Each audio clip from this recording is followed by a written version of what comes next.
ఆదికాండం 3వ అధ్యాయం మనం చదివిన 7, 8, 9 వచనాలలో 10 వచనాలలో మనందరికి బాగా పరిచయమైన భాగం ఏముంటుంది అక్కడ? ఆదాము పాపం చేశాడు, దేవుడు తినొద్దన్న పండు తిన్నాడు. దేవుడు ఇప్పుడు ఆదాముతో మాట్లాడుతున్నారు, ఆదామా నువ్వు ఎక్కడున్నావు?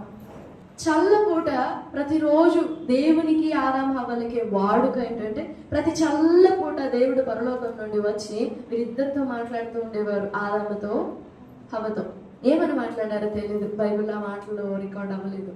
ఏం మాట్లాడారో తెలియదు, కానీ ప్రతి చల్లపూటన it's a habit for both of them.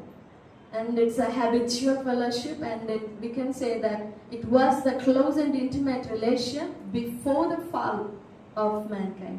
పాపం చేయక మునుపు దేవునితో మానవుడు కలిగి ఉన్న అన్యోన్యమైన సంబంధం. ఓకే, వారు పండు తిన్న తర్వాత కూడా ఆ రోజు తిన్న రోజున సాయంత్రం చల్లపుట్టున దేవుడు పరలోకం నుండి వచ్చేసి ఆ తోటలో సంచరిస్తూ ఉన్నారు, అంటే నడుస్తూ వాళ్ళిద్దరి దగ్గరికి వెళుతూ ఉన్నారు. అప్పుడు అక్కడ రాయబడి ఉంది 8వ వచనంలో, ఆ చల్లపూటన అతని భార్య ఆదాము అతని భార్య తోటలో సంచరించుచున్న దేవుడైన యెహోవా స్వరమును విని వెంటనే ఏం చేశారు? ఆయన ఎదుటికి రాకుండా తోట చెట్ల మధ్య. ఈ 8వ వచనంలో ఆల్రెడీ కచ్చడములు వారి శరీరాన్ని కప్పుకున్నారు, ఆకులు కుట్టుకొని కప్పుకున్నారు. ఆకులు కప్పుకుని తర్వాత కూడా ఎందుకని ప్రభు ఎదుటికి రాలేకపోయారు? దేవుని మాట తప్పారని, దేవుని ఆజ్ఞను మీరారని, దేవుని మాటను ఆజ్ఞను అతిక్రమించారని వాళ్ళకి అండర్స్టాండింగ్ అయింది, అందుకని దాక్కున్నారు. ఓకే, అంతే కదా. తర్వాత 9వ వచనం, దేవుడైన యెహోవా ఆదామును పిలిచి నీవు ఎక్కడ ఉన్నావనేను. 10వ వచనం, అందుకతడు నీ స్వరం వినినప్పుడు దిగంబరినిగా ఉంటిని కనుక. దేవుడు అడిగిన ప్రశ్న ఏంటి? సింపుల్, వేర్ ఆర్ యు, ఎక్కడ ఉన్నావు? ఆదాం చెప్పాల్సిన ఆన్సర్ ఏంటి?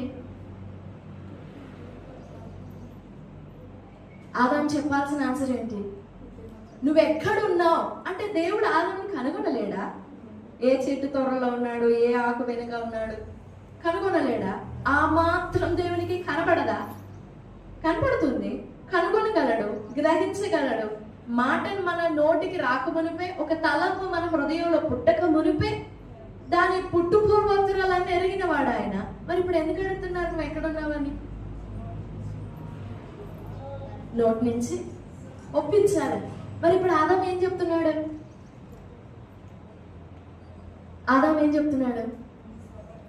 నేను తోటలో నీవు సంచరిస్తున్న స్వరాన్ని విని భయపడి దాక్కున్నాను. భయం ఎందుకు వచ్చింది? పాపం చేశాడు. ఓకే, ఎందుకు దాక్కోవాలి?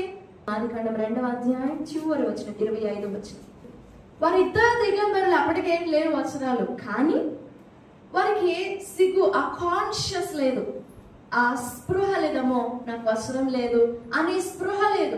ఎందుకు అనంటే వారు దేవుని స్వరూపంలో ఉన్నారు. 1వ అధ్యాయం 26వ వచనం, దేవుడు మన స్వరూపమందు నరుని మన పోలిక చొప్పున. 1వ అధ్యాయం 26వ వచనం ఆదికాండం, దేవుడు మన స్వరూపమందు మన పోలిక చొప్పున నరులను చేయడం. 27, దేవుడు తన స్వరూపమందు నరుని సృజించెను. దేవుని స్వరూపమందు సేమ్ దేవుని పోలికలో ఉన్నారు, దేవుని మహిమలో ఉన్నారు, దేవుని స్వభావములో ఉన్నారు. కాబట్టి దేవుని ఎదుటికి రావడానికి వాళ్ళకి ఎలాంటి సిగ్గు లేదు. No need of shame. ఎందుకంటే దేవుడు వారు ఒకే పోలికలో ఉన్నారు, దేవుడు వారు ఒకే స్వభావంలో ఉన్నారు, ఒకే స్వరూపంలో ఉన్నారు. Not just this eyes, nose and teeth. ఇది కాదు, ఈ ముఖ వర్చస్సు కాదు. దేవుని స్వభావము పరిశుద్ధత, దేవుని స్వభావం, దేవుని పోలిక పరిశుద్ధత, మహిమ. పరిశుద్ధత వలన కలిగేది మహిమ. దేవుడు ఎలాంటి మహిమ అయితే కలిగి ఉన్నారో సేమ్ అదే పోలికలో ఉన్నారు. ఎవరు?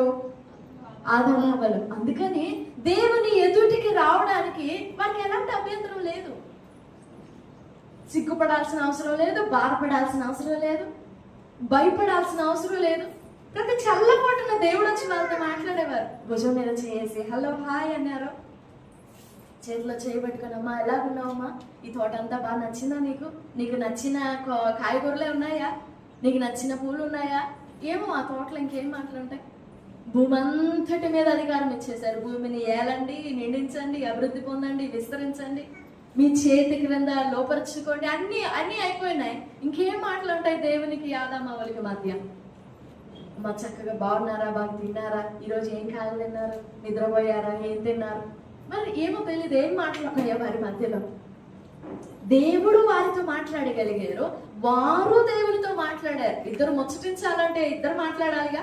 అయితే పాపం చేసిన తరువాత ఆదాము దేవుని ఎదుటికి రాలేకపోయాడు, దేవుని ముందరకు రాలేకపోయాడు. ఎందుకు అని అంటే దేవుడు ఒప్పించడానికి ప్రయత్నించాడు. నువ్వు ఎక్కడున్నావు అని అంటే, నేను పలానా చోట దాక్కున్నాను అన్నాడు. నేను దిగంబరినిగా ఉన్నాను కాబట్టి దాక్కున్నాను. సరే, ఒకసారి అడిగినప్పుడు ఎలా ఒప్పుకోవాలో అర్థం కాలేదేమో ఆదాముకి. మరలా అడుగుదాం. నువ్వు దిగంబరిగా ఉన్నావని చెప్పింది ఎవరు? నువ్వేం చేస్తే నువ్వు దిగంబరి అని నీకు అర్థమైంది? అప్పుడైనా చెప్పాలా? క్రింద వచ్చిన 12వ వచనం 11 కూడా. అందుకు ఆయన, నీవు దిగంబరివని నీకు తెలిపిన వాడెవడు?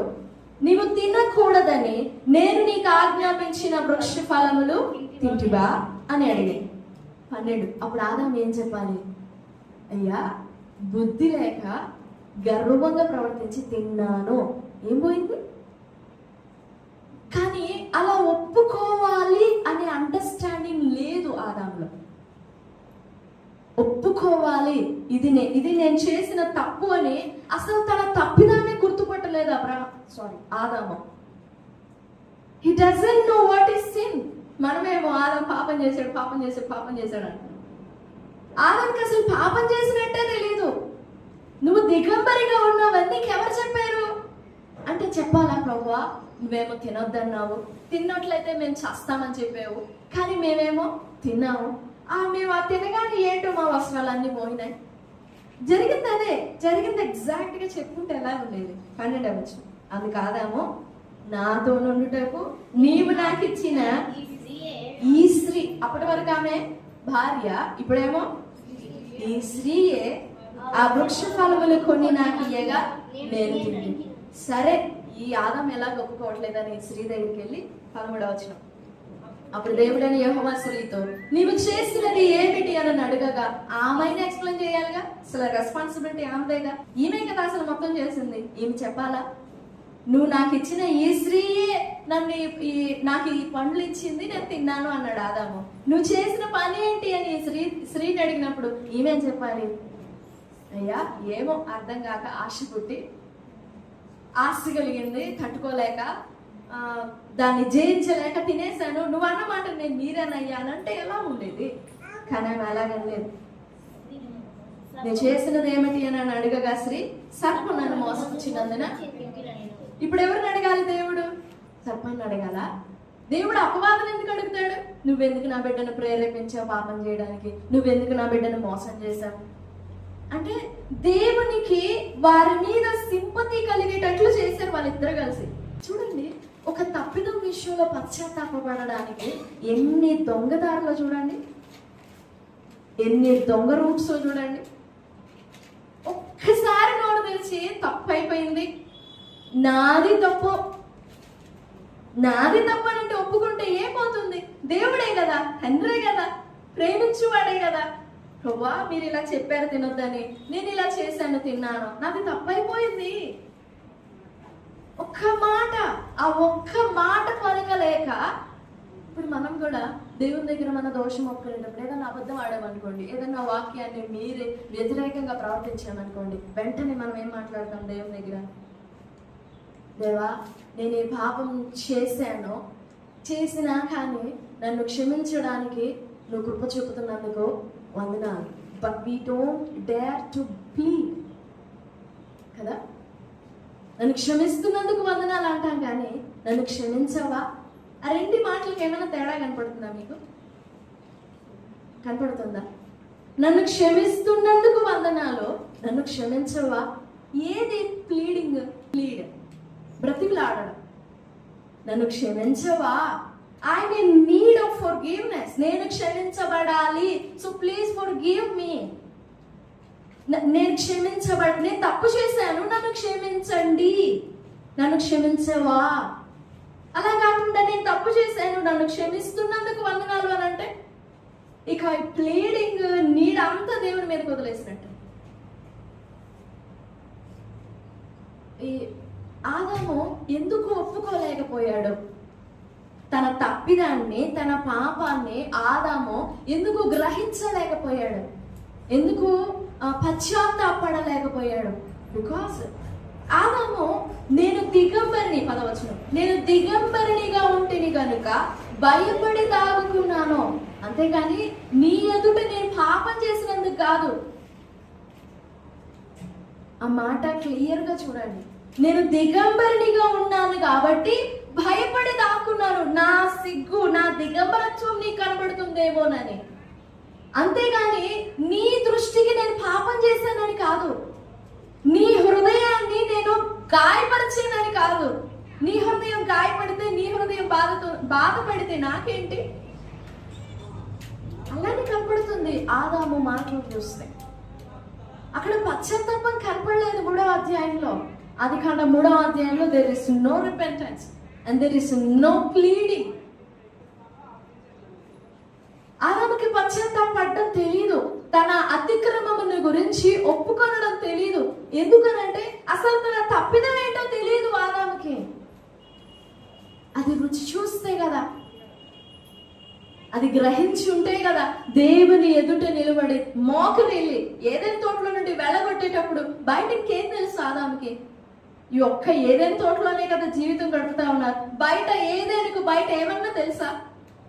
ఏమన్నా పరిచయం మనుషులు ఎవరైనా ఉన్నారో బయట? లేకపోతే బయట జీవితం గురించి ఏమన్నా తెలుసా ఆదాముకి? అప్పుడు ఆదాము ఏం చేయాలి?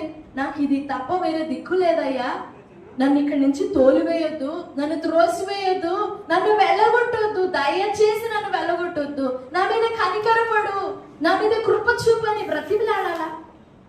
వెళ్ళగొట్టగానే వెళ్ళిపోయాడంటే ఏంటి దాని అర్థం? నువ్వు వెళ్ళిపో అనగానే వెళ్ళిపోతున్నామంటే ఏంటి దాని అర్థం? మనకి బయట ఇంకేదో ఉంది. బయట నువ్వు క్షమిస్తే ఏంటి, క్షమించకపోతే ఏంటి, నువ్వు ఒప్పుకుంటే ఏంటి, ఒప్పుకోకపోతే ఏంటి, నువ్వు ఉండనిస్తే ఏంటి, ఉండనివ్వకపోతే ఏంటి అన్న ధీమానే కదా. ఆదాము అనుకున్నాడు 3వ అధ్యాయము 5వ వచనం, సరే ఆ పండు తిన్నారు, వారి కన్నులు తెరవబడ్డాయా? 7వ వచనంలో కనపడుతుంది అప్పుడు వారిద్దరి కన్నులు తెరవబడిన. ఎందుకు తెరవబడ్డాయి కన్నులు? వారిద్దరి కన్నులు తెరవబడ్డాయి. 5వ వచనం ప్రకారంగానే దేనికి తెరవబడ్డాయి కన్నులు? అప్పటి వరకు పాప ప్రపంచం పుట్టల లేదు. పాపము అసలు పరిచయమే లేదు. ఏబిసిడీస్ కూడా లేవు. కానీ సర్పం, అపవాది ఒక బీజం నాటింది. మీరు ఆ పండు తిన్నట్లయితే దేవతలాగా ఉంటారు. అంటే he shall be like God. మీరు దేవుని లాగా ఉంటారు. ఎవరు దేవుని లాగా ఉండేది? ఆదాము హవ్వలు దేవుని లాగా. అప్పటి వరకు వాళ్ళు ఎవరిలాగా ఉన్నారు? ఆ పండు తింటే మీరు దేవుని లాగా ఉంటారు అని అంటుంది కదా అపవాది. మరి అప్పటి వరకు ఎవరిలాగా ఉన్నట్టు? మరి అదేం ఒప్పుకోలేదే అవ్వ. నువ్వు అలా మాట్లాడుతున్నావు, మేము ఆల్రెడీ దేవుని రూపంలోనే ఉన్నాం, మేము దేవుని మహిమలో ఉన్నాం అని ధైర్యంగా చెప్పలేకపోయిందే. అంటే లేరా? పోలికలో లేరా? స్వరూపంలో లేరా? మరి ఎందుకు ఒప్పుకోలేదన్నమాట? నమ్మలేకపోయిందా? మేం దేవుని పోలికలో ఉన్నామంటే నాకే నమ్మబుద్ధి కావట్లేదా? అలా అనుకునిందా హవ్వ? నమ్మలేకపోయారా వారిద్దరూ? సరే, దేవుడు మీ దగ్గర ఏదో దాస్తున్నాడు అని నమ్మబలికింది. దేవునికి ముందుగానే తెలుసు మీరు దేవత లాగుంటారని. దేవునికి ముందుగా తెలుసు అని అంటే అవ్వేమనుకుంటది?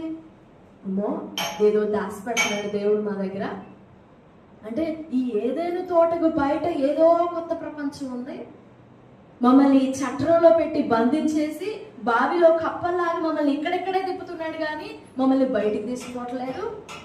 ఆజ్ఞ అంటున్నాడు. ఆజ్ఞ అంటే ఏంటి? గిరిగీయడం, మన ఆశలకి అడ్డుకంచె వేయడం, మన ఆకలికి అడ్డుకట్ట వేయడం, మన ఇష్టాలకు అడ్డుకట్ట వేయడం. ఆజ్ఞ, command, border of line of border, ఒక అడ్డుకట్ట వేసేయడం. మమ్మల్ని ఇక్కడే బంధించేస్తున్నాడు ఏదైనా తోటలోనే. కానీ ఆ సత్వమేమో, అపవాదేమో మాకు ఇంకా బ్రతుకుందని చెప్తుంది. మా కళ్ళు తెరవబడతాయంట, మేము మంచి చెడ్డలని తెలుసుకుంటామంట, దేవుని లాగా ఉంటామంట. ఇంకా ఆ మాటను పట్టుకొని మీరు ఆ పండు తిన్నట్లయితే మీరు నిశ్చయముగా చచ్చెదరు అనే మాట లెక్క చేయలేదు వాళ్ళు. అందుకే చస్తే ఏంటి, మేము బయటకు వెళ్ళిపోతాం కదా, మేము దేవుని లాగా ఉంటాం కదా. చావు అనే మాట అప్పటి వరకు లేదు. అందుకే దాని టేస్ట్ వారికి తెలియదా.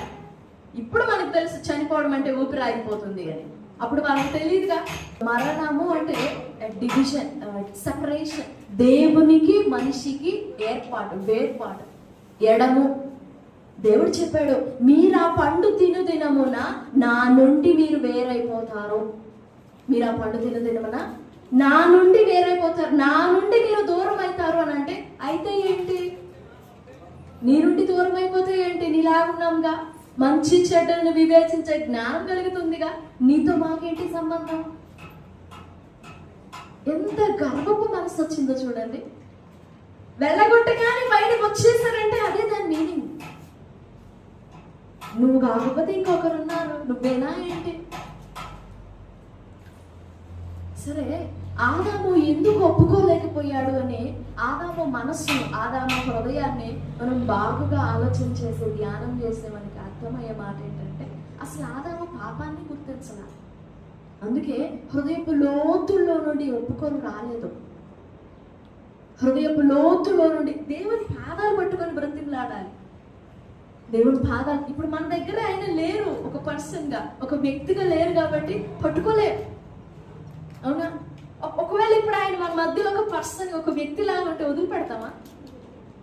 యాకోబు ఎదుట ఉన్నాడు ఆయన, నువ్వు నన్ను ఆశీర్వదిస్తేనే గాని నిన్ను వదిలిపెట్టగాని గట్టిగా పెరుగులాడుతూ ఉన్నాడు ఆయన. యాకోబును విదిలించుకొని వెళ్ళిపోవడం చేత కాలేదంట దేవునికి. పోరాడుతూ ఉన్నారు. మన ఎదుట ఉంటుంటే మనం కూడా పోరాడేవారు. నిజంగా ఆదాము గ్రహించి ఉంటే అలా పోరాడేవాడేగా. మరి ఎందుకని అంత పోరాటం లేదు అక్కడ? ప్రభువా, నేను తప్పు చేశాను, నీ మాట మీరాను, నీ ఆజ్ఞ నువ్వు ఆజ్ఞాపించావు, నేను నీ మాట మీరాను. నీ హృదయం ఎంత గాయమైంది, నీ హృదయం ఎంత నొచ్చుకున్నావు నీ హృదయంలో. అవేవి గ్రహింపు లేదు ఆదాముకి. దేవుడు శపించాడు, అయినా రుచి పచ్చి లేదు, ఆ స్పృహ లేదా చలనం లేదు ఆదాంలో. దేవుడు చాలా శపించాడు, ఇదిగో నువ్వు కష్టపడే బ్రతుకు దినములన్నిట్లో నువ్వు కష్టపడతావు, చెమట వచ్చుతావు, కానీ భూమి ఏమిస్తుంది? ముళ్ళ తుప్పలు, గచ్చ పొదలే. అప్పుడైనా అడగొద్దా, దేవా ఏంటిది, నేను తట్టుకోలేనయ్యా, నీకున్న ప్రసవ వేదన మరింత రెట్టిపోతుంది అన్నప్పుడు, అయ్యో నేను తట్టుకోలేను అడగొచ్చుగా. బయటకు వచ్చినాక అడిగేది వేరు, లోపల ఉండగానే అడిగేది వేరు కదా, అడగొచ్చుగా. మరి ఎందుకని అడగలేకపోయారు వారు?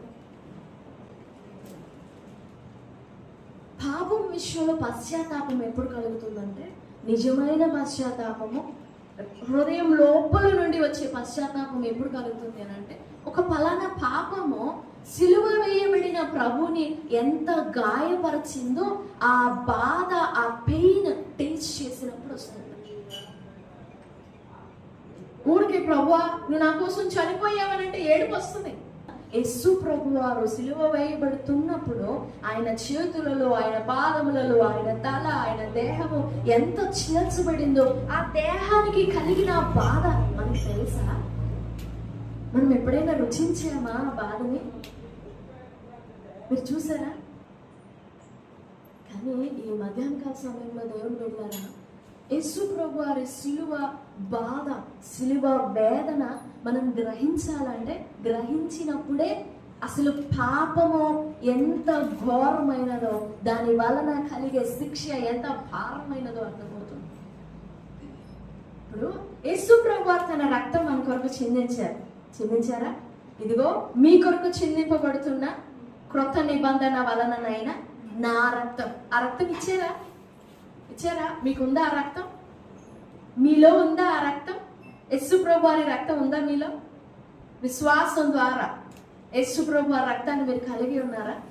అప్పుడు నీలో ఉన్న రక్తము ప్రభు రక్తము ఒకటే అయితే ఆ రక్తము నీ పాపం కొరకు ఎంత వేదన పడిందో ఆ రక్తం రుచిస్తుంది కదా. మరి ఇప్పుడు నీకు రుచి అర్థమవుతుందా? ఆ టైంలో ఆయన దేహం ఎంత విలువలాడిపోయిందో ఆయన తన రక్తాన్ని మనకిచ్చినప్పుడు ఇప్పుడు నాలో ఆయన రక్తం ఉండగా నేను ఆ బాధని రుచించాలిగా. అవునా? ఆయన పడిన వేదన నాకు గుర్తు అవ్వాలిగా, నాకు తెలియాలిగా. I must understand that feeling. మరి మనం అలా ఫీల్ అవుతున్నామా దేవుని బాధని? పౌలు అంటాడు గలతీ పత్రిక చివరి అధ్యాయంలో, నేను క్రీస్తుతో కూడా సిలువ వేయబడి ఉన్నాను అని చెప్పిన ఆయన 6వ అధ్యాయం 17వ వచనం, నేను యేసు యొక్క ముద్రలు నా శరీరమందు ధరించి ఉన్నాను. ఏంటి యేసు ముద్రలు? 2వ అధ్యాయం 20వ వచనం, నేను క్రీస్తుతో కూడా 2వ అధ్యాయం 20వ వచనం, నేను క్రీస్తుతో కూడా సిలువ వేయబడి ఉన్నాను, ఇకను జీవించువాడును నేను కాను.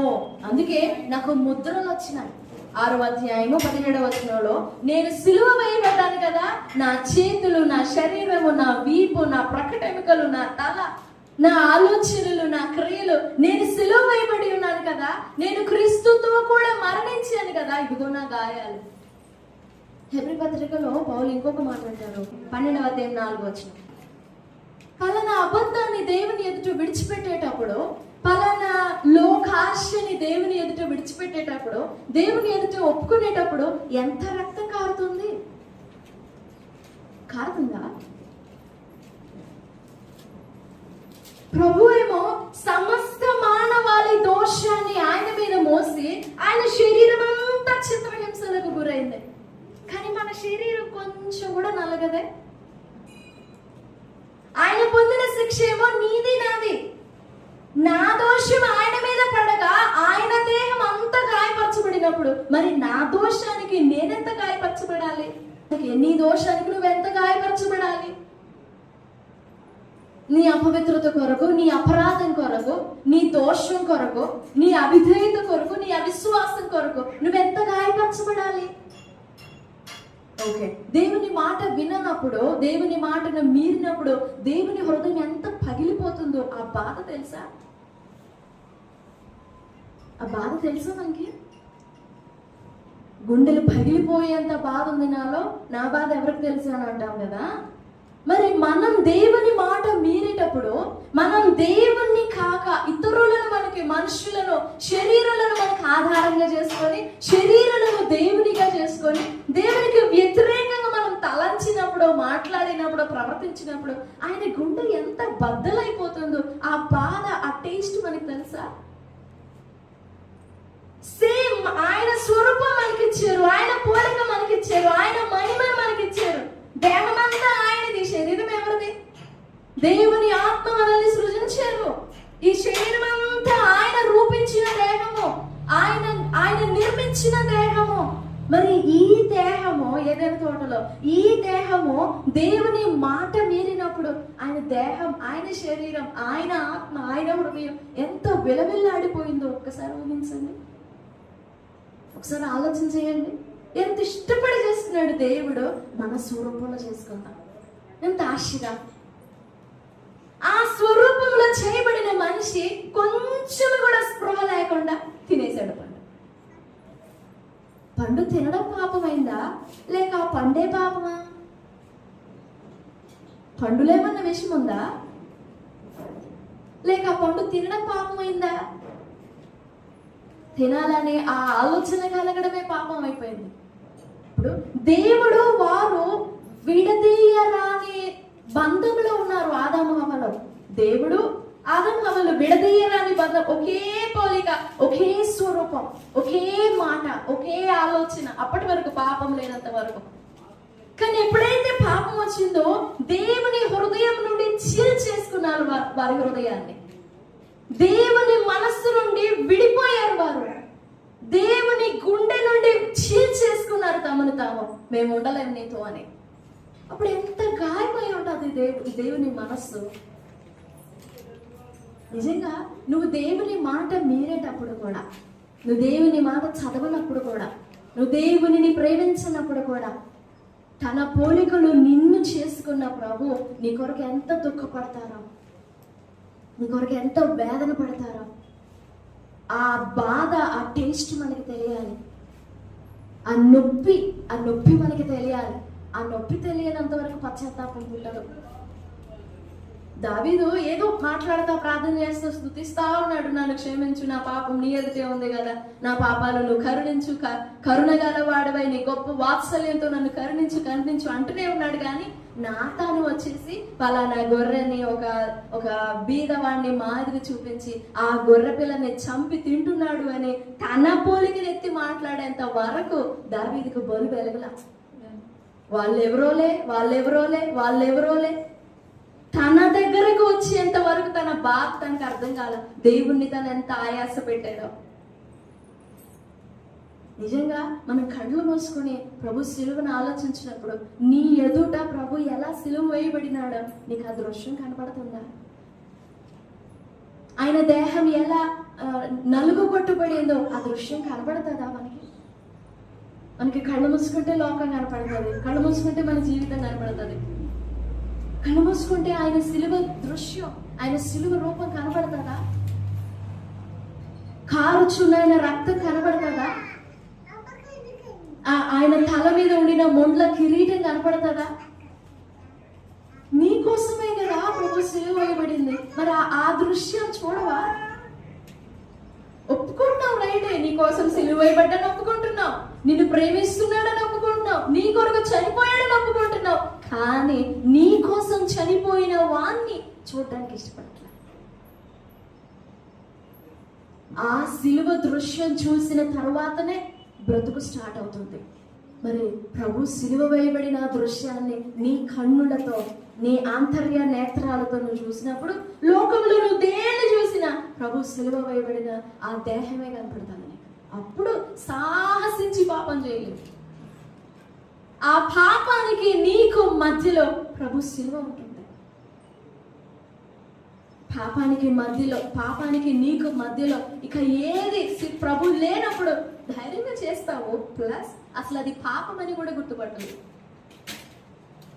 భూమి మీద ఉన్న భయంకరమైన జబ్బు, అది క్రైస్తవ లోకంలో భయంకరమైన జబ్బు ఏంటంటే పాపముగా గుర్తుపట్టకపోవడం. పాపంగా కనపడుతుందా? పాపమైనట్టుగా అగ్గుపడాలి. అది స్పష్టమైన సూక్ష్మమైన దృష్టి అంటే. ఇక దాని ముందు ఏ కాంప్రమైజ్, ఏ రాజీ తత్వాలు ఉండకూడదు. పాపమా దాన్ని పాపముగా నొక్కి చెప్పాలంతే. ఎందుకంటే దేవుని కన్నులు దుష్టత్వం చూడలేనంత నిష్కళంకమైనవి. హబక్కూకు 2:12 హబక్కూకు అంటాడు, నీ కన్నులు దుష్టత్వం చూడలేనంత నిష్కళంకమైనవి. మరి దేవుని స్వరూపములో, దేవుని పోలికలో చేయబడిన నువ్వు, దేవుని రక్తాన్ని పొందిన నువ్వు నేను, దేవుని ఆత్మని పొందిన నువ్వు నేను, దేవుని ప్రాణాన్ని పొందిన నువ్వు నేను ఇంకెంత పరిశుద్ధంగా ప్రవర్తించాలి? పాపం విషయంలో నీకు నాకు ఎంత ఆయాసం రావాలి, ఎంత బాధ రావాలి? ఇంకా ఆయన దగ్గర ఏం లేదు మనకి ఇవ్వడానికి. మనం ఇప్పుడు సరి చేసుకుని ఆయనకు ఆశ్రయం ఇవ్వాలి. దేవా, ఈ దేహం మీది కదా, మీరిచ్చారు కదా, ఈ రక్తం మీది కదా, మీరిచ్చారు కదా, ఈ ప్రాణం మీది కదా, మీరిచ్చారు కదా, రండి. మనం అలా ఆహ్వానించినప్పుడు దేవుడు మనలోనికి వచ్చి మనతో నివాసం చేస్తూ మనతో జీవిస్తూ ఉన్నప్పుడు ఆయన ఎలా రియాక్ట్ అవుతాడో మనం కూడా అలానే రియాక్ట్ అవ్వాలి. అంతేనా? ఆయన ఎలా రియాక్ట్ అవుతారో ఒక పాపం విషయంలో, ఒక అపవిత్రత విషయంలో ఆయన ఎలా రియాక్ట్ అవుతారో నేను అలానే రియాక్ట్ అవ్వాలి. నేను ఒక విధంగా, ఆయన ఒక విధంగా రియాక్ట్ అయితే ఎలా ఉంటుంది? మరి యేసు ప్రభు వారి రక్తం నీలో ఉండగా, యేసు ప్రభు వారి ఆత్మ నీలో ఉండగా, యేసు ప్రభు వారి ప్రాణం నీలో ఉండగా నువ్వెందుకని పాపాన్ని తట్టుకుంటున్నావు? చీల్చుకొని పోయేంత కోపం రావట్లేదే పాపం విషయంలో? రక్తం కారునంత కోపం రావట్లేదే పాపం విషయంలో? వస్తుందా? చిన్నదానికి కూడా అంత కోపం ఎందుకు అనంటే ఆయన తట్టుకోలేడు. మరి నువ్వు తట్టుకుంటున్నావు అంటే నీలో ఉన్న రక్తం ఆయనది కాదు. నువ్వు పాపం తట్టుకుంటున్నావంటే, పాపాన్ని ఓర్చుతున్నావంటే, పాపం విషయంలో సరైన ఆ ఒప్పుకోలు నీలో రావట్లేదనంటే నీలో ఉన్న రక్తం ప్రభుది కాదు, ఇంకా ప్రభు రక్తంలో కడగబడలే. ఈ మధ్యకాల సమయంలో యేసు ప్రభు వారి శిలువ బలి యాగాన్ని రుచించాలి. విన్నాం, నేర్చుకున్నాం, మనం ఇతరులకు కూడా చెప్పగలం. కానీ ఆ ప్రత్యక్షత, ఆంతర్యములో ఆ ప్రత్యక్షత, నేను సిలువ వేయబడిన యేసును చూచాను, నా కొరకు సిలువ వేయబడిన ప్రభుని చూచాను అనే సాక్ష్యం కావాలి మనకి. నేను ప్రభువును చూచితిని అని చెప్పిన మొట్టమొదటి వ్యక్తి ఆమె, ఒక స్త్రీ. నేను ప్రభువును చూచితిని. నీ కొరకు ప్రాణం పెట్టిన ప్రభువును చూచావా? నీ కొరకు సిలువ వేయబడిన ప్రభువును చూచావా? నువ్వు లోకములో బ్రతుకుతున్నప్పుడు ఫలానా దోషం, ఫలానా పాపం నీ ఎదుటికి వచ్చినప్పుడు నీకు పాపానికి మధ్య ప్రభు నీకు కనపడుతున్నారా? ప్రభు సిలువ వేయబడిన ఆయన కన్నులు కనపడుతున్నాయా? సిలువలో దీనంగా చూస్తున్న కన్నులు నీకు కనపడుతున్నాయా? నీ వైపు తదేకంగా చూస్తున్న ప్రభు కనపడతాడా నీకు? నీకోసం గాయపరచబడిన ఆ గాయాలు కనపడతాయా? అస్పృహ. ఈ మధ్యాహ్నకాల సమయంలో ఆ దృశ్యం మాకు కావాలి. ఆ టేస్ట్, ఆ pain, the taste of pain అది తెలియాలి. అప్పుడు పాపం ఎంత భయంకరమైనదో నీ శరీరమే వికర్షిస్తుంది పాపాన్ని. పాపము పాపముగా అగ్గుపడాలి. అదొక కృప, అదొక కృప. పాపము పాపముగా కనపడడం, అప్పుడు పశ్చాత్తాపం కలుగుతుంది, లోతుగా పశ్చాత్తాపం కలుగుతుంది. ఆదాము ఏదైనా తోటలో పశ్చాత్తాప పడినాడో లేదో తెలియదు, కానీ దేవుడు మాత్రం కనికరపడ్డారు. ఎందుకంటే ఆదాము తర్వాత ఆదాములో నుండి రావాల్సిన నిన్ను నన్ను చూసి ఆదాముని క్షమించి ప్రవచనం ఇచ్చారు. మరి ఆదాము పశ్చాత్తాప పడినాడని కాదు ప్రవచనం వచ్చింది. జస్ట్ అవుటర్ అపీరెన్స్, ఏదో తనకి బట్టలు లేవన్నంత ఆ సిగ్గును బట్టి నేను పాపం చేశాను అనుకున్నాడే కానీ ప్రభువా నీ హృదయాన్ని నేను గాయపరిచాను అని అనలే. దిగంబరత్వం వేరు, సిగ్గు వేరు. సిగ్గు అనేది the conscious of this flesh. అప్పటి వరకు ఈ శరీరం గురించిన స్పృహ లేదు వారిద్దరికి. ఉన్న వస్త్రాలు ఉన్నా లేకపోయినా ఏం తెలియలా. కానీ పాపం ప్రవేశించినాక పాప ప్రపంచం చూసేందుకు కళ్ళు తెరవబడ్డాయి వారికి. ఇంకా దేవుడు కనపడలా, దేవుని కృప కనపడలా, దేవుని కనికరం కనపడలా, పశ్చాత్తాపడాలి అన్నంత అవసరం కనపడలా. ఆ దిగంబరత్వముని గురించిన అండర్స్టాండింగే గానీ దేవుని హృదయము గాయపరిచాము అనే సిగ్గు కనపడలేదు వారిలో. అది సిగ్గు. దిగంబరత్వం అంటే జస్ట్ వస్త్రం లేకపోవడమే. ఈ మధ్యాహ్నకాల సమయంలో యేసు ప్రభు వారు నీ కొరకు నేను ప్రేమించి నీ కోసం మరణించి నీ కొరకు చాలా వేదన అనుభవించారు.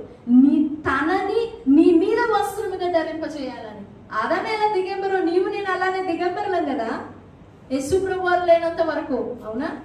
యేసు ప్రభు వారిని ధరించినంత వరకు దిగంబరులమే, సిగ్గు ఎరుగని వారమే. కానీ యేసు ప్రభు వారిని నాలో నేను ధరించినప్పుడు నా సిగ్గు కప్పబడుతుంది. ఆ సిగ్గు కప్పడానికే యేసు ప్రభు వారి భూమికి శరీరధారిగా వచ్చింది. తన శరీరం ఇచ్చింది ఎందుకంటే ఈ శరీరం కప్పడానికి, ప్రాణం ఇచ్చింది ఎందుకనంటే మలినమైపోయిన ప్రాణాన్ని జీవింప చేయడానికి, ఆత్మనిచ్చింది ఎందుకనంటే ఎదిరించడానికి, పాపాన్ని ఎదిరించడానికి, అపవాదాన్ని ఎదిరించడానికి. నువ్వు ధరించుకున్నావా యేసు ప్రభు వారిని? నువ్వు కళ్ళు మూసుకున్నప్పుడు పలానా పాపం నీకు కనపడినప్పుడు కనపడుతున్నాడా ప్రభు? నీ కొరకు విలవెల్లాడిపోతూ, నీ కొరకు తల్లడిల్లిపోతూ, రక్తం ఓర్చుతూ, రక్తం కారుతూ ఆ ప్రభు దర్శనం కనపడాలి. అప్పుడు పాపం చేయలేం, సాహసించి పాపం చేయలేం. ఆదాము ఒప్పుకున్నట్లుగా కాదు మనం ఒప్పుకోవాల్సిందే.